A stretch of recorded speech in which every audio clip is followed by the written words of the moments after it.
Começa agora o programa Conversa com o Reitor, uma produção da Secretaria Executiva de Comunicação da Unicamp. Nós vamos conversar sobre alguns dos principais assuntos em pauta na universidade com o reitor Antônio José de Almeida Meireles, que está aqui conosco.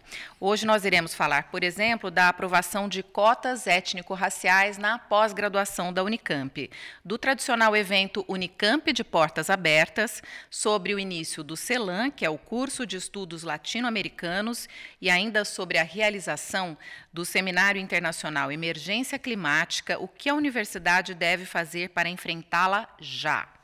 Professor, muito obrigada pela participação. Nós vamos começar falando sobre a realização deste seminário que traz aqui para a Unicamp figuras públicas importantes, né, nessa discussão sobre o papel das universidades no enfrentamento da emergência climática. Gostaria que o senhor destacasse a importância da Unicamp estar sediando esse evento e qual o papel que a Unicamp tem desempenhado no enfrentamento das mudanças climáticas, da emergência climática. Então, Patrícia, antes de tudo, obrigada aí por essa nova conversa, atualizando as questões que são de interesse e de importância para a nossa universidade.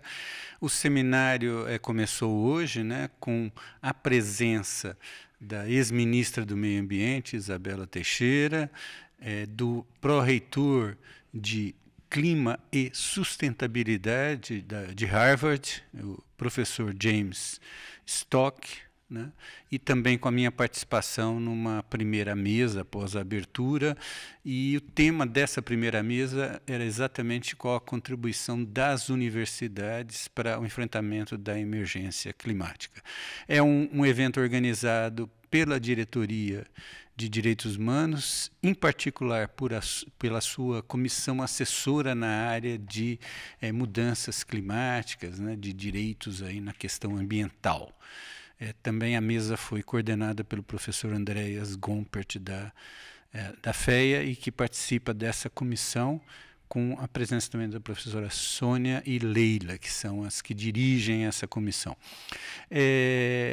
A Unicamp hoje contribui bastante para essa questão. Ela tem uma ação interna, essa ação interna está muito associada à política do campus sustentável, né? Isso só alguns dados assim interessantes. Há pouco tempo atrás nós já tínhamos aqui em Campinas, no campus de Campinas, cerca de 7,5% de nossa energia era provida por células fotovoltaicas. Com a reforma parte dos pinotinhos dos prédios mais antigos da Unicamp, seus telhados, e a possibilidade de colocar células fotovoltaicas, painéis fotovoltaicos nesses telhados, chegaremos a 20%. Temos uma proposta de uma usina fotovoltaica ali na fronteira entre a Fazenda Argentina e o campus atual da Unicamp, o original aqui. A instalação disso nos permitirá chegar a próximo de 30%, combinando nesse último caso também com a agricultura. Então são células que permitem você usar o espaço abaixo dos painéis para a produção agrícola e também a produção de hidrogênio verde. Então é uma ação muito forte da Unicamp na sustentabilidade, tem outras políticas. Vale a pena destacar que recentemente tivemos isso também no campus da FCA, em Limeira, a instalação de painéis fotovoltaicos, e isso já corresponde lá a 30% da nossa energia elétrica, né? A Unicamp é também a única universidade do país que participa do mercado livre de energia, e para 2024 toda essa energia adquirida no mercado livre virá de fontes renováveis. Então isso mostra um compromisso interno nosso em criar uma universidade sustentável.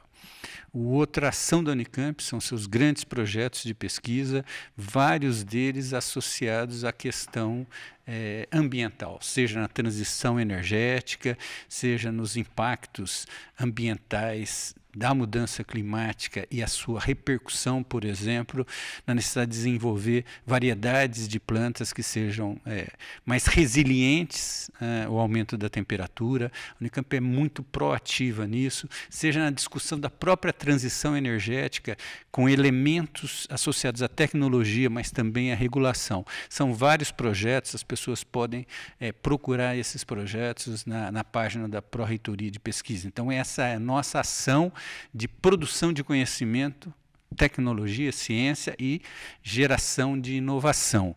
Temos aí o programa Meio Ambiente e Sociedade, que forma pessoas nessa perspectiva mais geral, né? Uma abordagem humanística, mas também de conhecimento tecnológico, para a gente formar pessoas que sejam capazes de enfrentar esse desafio do mundo contemporâneo. Talvez o que nos falte ainda como universidade é ter uma articulação mais estreita entre essas várias iniciativas, tendo como meta formar melhor os nossos alunos de graduação e pós, né? Tendo como meta ter uma universidade mais sustentável, ser um exemplo na sustentabilidade internamente e gerar de forma mais intensa conhecimento para enfrentar essas questões aí fora.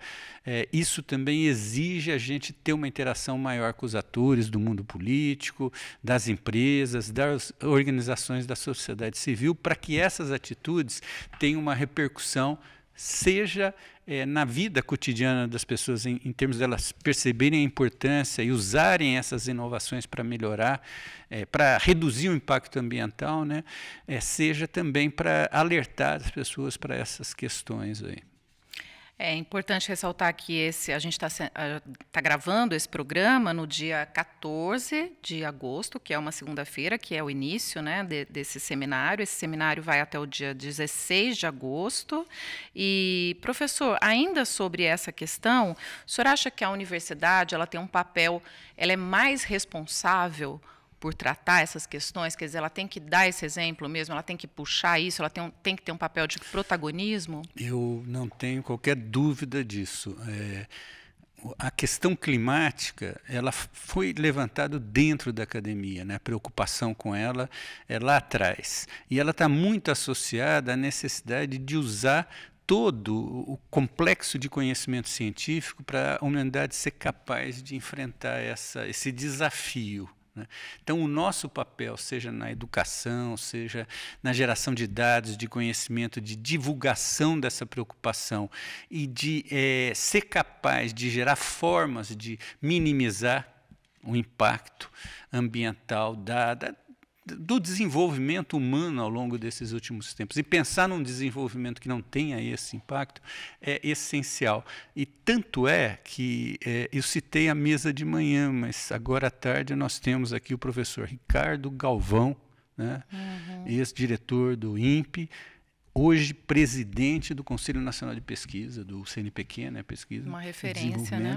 E a professora Mercedes Bustamante, presidente da CAPES, né? Para você ver a importância que foi dada a esse evento, sendo capaz de atrair pessoas da mais alta importância no sistema de ciência e tecnologia do nosso país.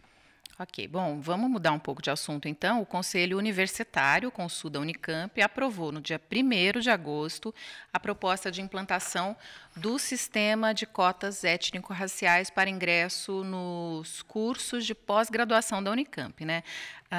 O texto aprovado diz o seguinte, que todos os programas de pós-graduação ficam orientados a estabelecer políticas de ações afirmativas em modalidades de cotas étnico-raciais, pretos, pardos e indígenas em seus processos seletivos de ingresso. E o percentual destinado a essas políticas deve somar ao menos 25% do total de vagas disponibilizadas.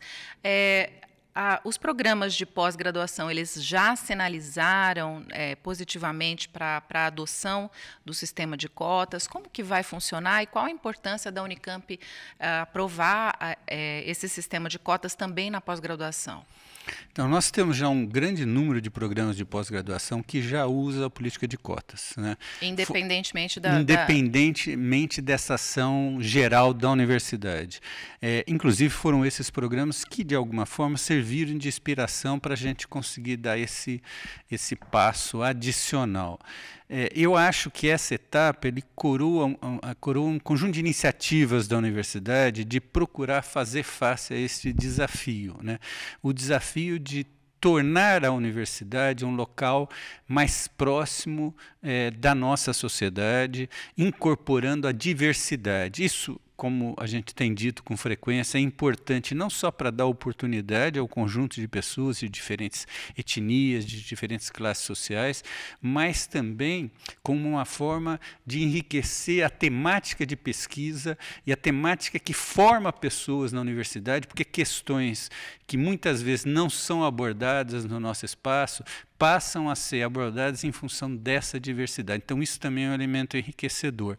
E acho que coroa essa sequência de etapas que a gente construiu ao longo do tempo, né? Primeiro, começando com políticas afirmativas na graduação e que teve, alguns anos atrás, o coroar com a política de cotas, que envolve estudantes de escolas públicas, pretos e pardos e indígenas.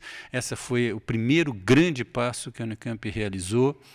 Depois tivemos a etapa de fazer isso para os funcionários. Já discutimos uma política para ter alguma espécie de cotas nos concursos docentes, né? Não conseguimos implantá-la ainda, porque a gente está precisando ter um número maior de vagas docentes na questão aí, da legislação que regula a Unicamp em particular, a nível estadual, mas é uma política que hoje conta com bastante simpatia dos membros do nosso Conselho Universitário. Fizemos isso no edital de pós-doc, agora com recursos nossos, prevendo também cotas para pós-doutorandos, né? E então faltava essa iniciativa no caso da pós-graduação. A pós-graduação, ela tem uma característica um pouco diferente de todos os casos anteriores, que ela tem uma diversidade muito grande de processos de seleção. E isso é que adiou, tornou um pouco mais difícil gerar essa política, mas ela foi incentivada porque alguns cursos da nossa pós-graduação tomaram à frente alguns programas e isso mostrou que era possível, que não causava nenhum prejuízo e que adensava assim, a qualidade da pesquisa e do trabalho de investigação e formação de pessoas nos diversos programas. Isso acabou gerando uma simpatia de vários outros, possibilitou a formulação dessa política que, nesse caso em particular, ela terá alguma adaptação local em função dessa diversidade dos processos seletivos. Nós fizemos isso, só para deixar claro, na proposta dos concursos docentes também. A gente teve que adaptar um pouco a forma que tradicionalmente a gente faz os concursos para que viabilize com mais tranquilidade o uso de cotas, né? A ideia, nesse caso dos concursos docentes, é fazer concursos um pouco mais gerais para a gente ter uma afluência significativa de candidatos que tenham esse perfil. Um outro assunto que eu gostaria que o senhor desse uma palavrinha é a realização do curso de estudos latino-americanos, que nasce da cooperação acadêmica da Unicamp com 7 universidades argentinas, que integram o CONOSUR. CONOSUR é Cooperação Universitária com foco em Ciências, Arte, Tecnologia, Inovação e Saberes do Sul. Esse curso tem início essa semana, segue até novembro. Professor, qual a importância dessa agenda em comum, dessas discussões que serão feitas aí com essas universidades argentinas? Então, um dos nossos desafios como universidade é ampliar a nossa internacionalização, né, no sentido de estreitar relações de colaboração com universidades estrangeiras, de manter algo tradicional nosso, que é enviar um número razoável de membros da nossa comunidade para adquirir, participar em atividades no exterior. E também, esse é um outro desafio, atrair mais pessoas para vir para a nossa universidade. Isso exige, então, estreitamento de laços. A gente está num novo período aqui no Brasil, né, que valoriza essa relação também regional. A gente tem uma cooperação tradicional com a Argentina, estamos tentando fortalecer essa cooperação.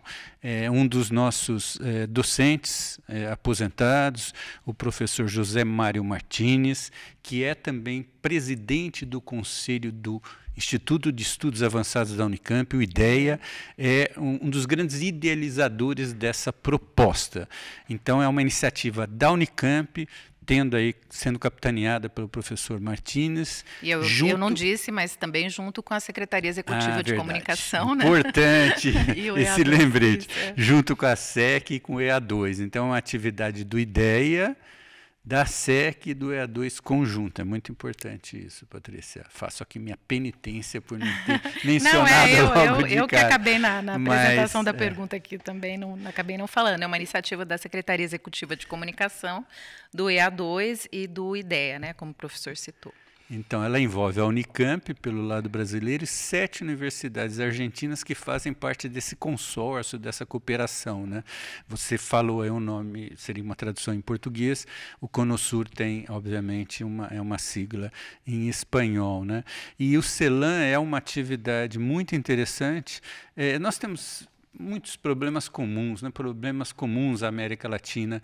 Então, ele vai ser um espaço, e aparentemente já conta com um grande número de inscritos do lado brasileiro e do lado argentino. Ele se inicia amanhã e vai ser uma sequência de aulas e discussões sobre temas de interesse comum.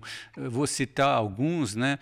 Tem temas sobre a política, como que é a disputa política pelo poder nesses países. Nós temos muita semelhança sobre isso, né? Tem uma discussão sobre política econômica, sobre política monetária. Somos países que tradicionalmente temos taxas de juros elevadas e problema com a inflação, né? Isso gera uma série de dificuldades para o nosso desenvolvimento. Tem outras questões de políticas públicas, como a questão da saúde, né? Uma coisa de extrema importância para o nosso país, que a gente enfrentou com um sucesso bastante razoável com o sistema público de saúde, que pode ser um exemplo para outros países, né?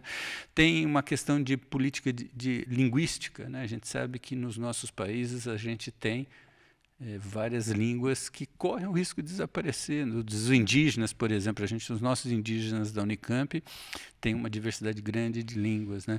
Então, são problemas comuns que podem ser discutidos, trocados, as experiências combinadas, e é importante também para a nossa integração, né? O mundo de hoje exige essa disposição de você construir um espaço de convivência muito forte, econômica, de relações pessoais e relações entre as diferentes culturas, e nós temos que valorizar esse nosso espaço, o espaço da América Latina.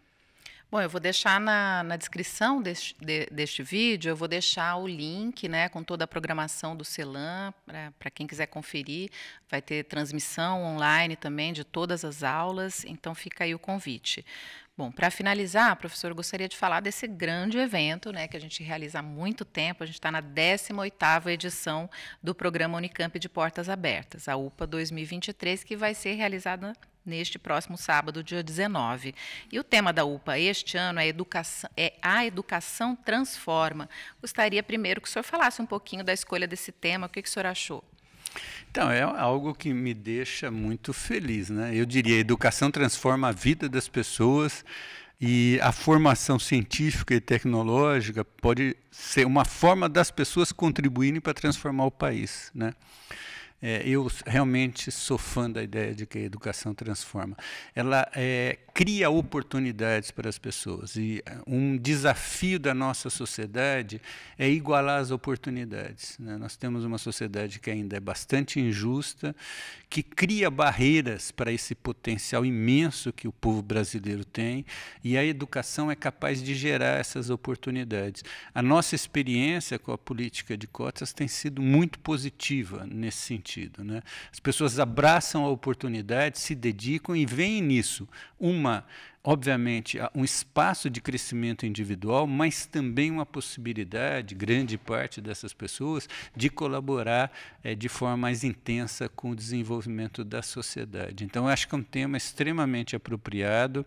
Se a gente pegar a história dos países que se transformaram recentemente, né, nós vamos ver o papel essencial que a educação cumpriu nesse desafio. Talvez o exemplo que a gente costuma citar mais é a própria Coreia do Sul, né? Uhum. E hoje são produtores de alguns produtos de alta tecnologia, e não seriam se não fosse a capacidade que tiveram de, em pouco tempo, transformar o quadro da educação, formação de pessoas com alto padrão, e disso ter um impacto no desenvolvimento da economia da sociedade deles, né? Professor, qual a importância da UPA para o papel que a Unicamp desempenha em estar aberta e em contato com a comunidade? Então, eu acho que é uma das coisas que mais nos desafia hoje, é esse esforço intenso de aproximação da sociedade.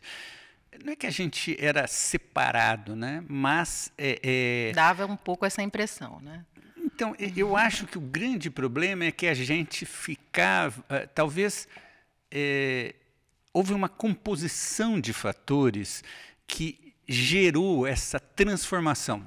Quando a gente traz novas pessoas para dentro, né? O processo de inclusão muda as pautas de pesquisa. Quando a gente passa por momentos tão difíceis como o da pandemia e que, ao mesmo tempo, toda a área de saúde, com colaboração com outras áreas, com o sistema público, ela é capaz de fazer face a esse desafio e perceber, não só a população, mas mesmo a área de saúde, perceber a importância que ela tem para um país como o nosso. Né?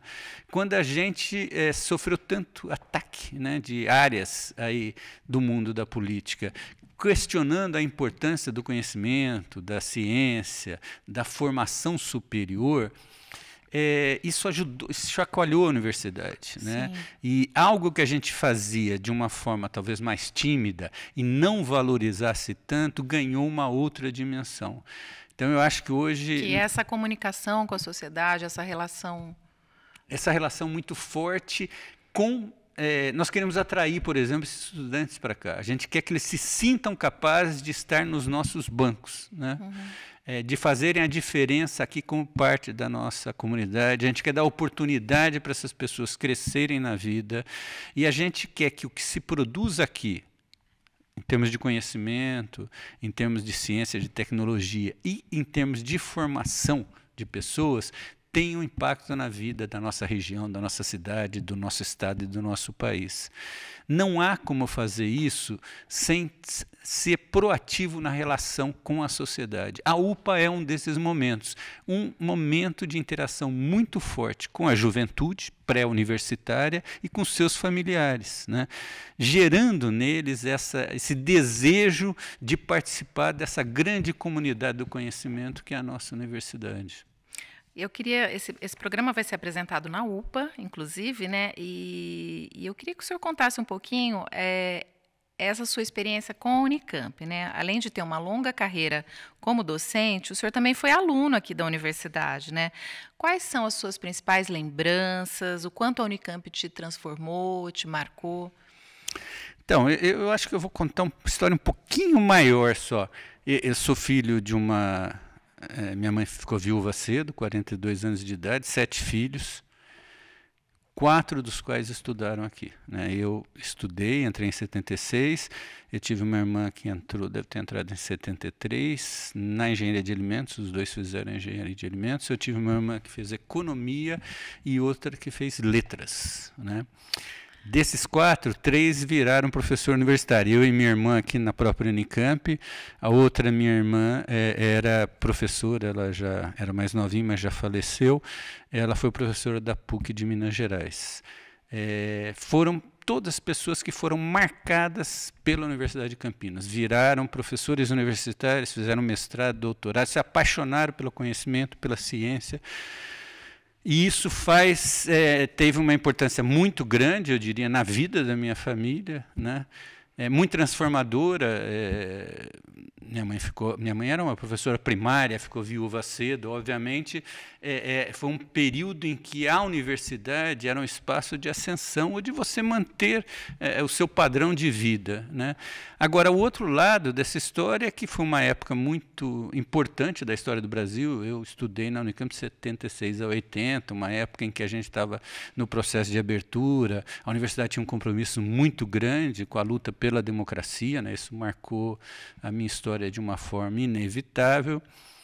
Depois eu comecei a fazer pesquisa e aprofundar e me tornar uma pessoa, entender o que é ciência de fato, né? Isso obviamente começou na graduação, mas ganhou impacto na pós-graduação, e isso me apaixonou pela ideia do potencial do Brasil. O Brasil é um país de um enorme potencial não plenamente realizado. Esse é o desafio que eu ainda espero fazer parte da solução, mudança, né? Dessa mudança.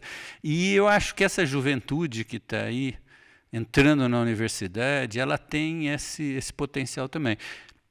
Ela tem muitos elementos de formação, né? Ela tem um monte de tecnologia acessível, uma criatividade incrível, muito grande, um potencial, vamos dizer assim, uma preocupação, uma boa parcela, uma preocupação ambiental, preocupação com inclusão, com direito, com diversidade, né? E tudo isso pode gerar um futuro muito positivo para o nosso país. Então, eu acho que a minha experiência foi muito positiva para a minha história. Acho que as universidades foram muito positivas para a história do Brasil e acho que elas podem ser, através dessa nova geração, também muito importante para o futuro do nosso país. Vou pedir que o senhor deixe um recado para os estudantes que estão conhecendo a Unicamp durante a UPA. Então, estamos aí esperando vocês, não só para essa visita, mas à disposição de participar dos nossos processos de seleção para a universidade. Acreditem no seu potencial, acreditem no ensino, na educação como transformadora, que adquirir esse conhecimento permitirá a vocês não só um padrão de vida melhor, mas contribuir para o desenvolvimento do nosso país e para que a justiça e a inclusão sejam cada vez elementos mais importantes da nossa sociedade. Existe espaço aqui para você. Obviamente, você tem que se dedicar bastante para vencer as batalhas que tem pela frente para entrar aqui. Isso mesmo, esse é o nosso recado, né? Professor, muito obrigada mais uma vez pela participação aqui no Conversa com o Reitor. Obrigado, Patrícia, é um prazer. Tá bom. Bom, nós ficamos por aqui, a gente se vê no próximo Conversa com o Reitor. Até mais.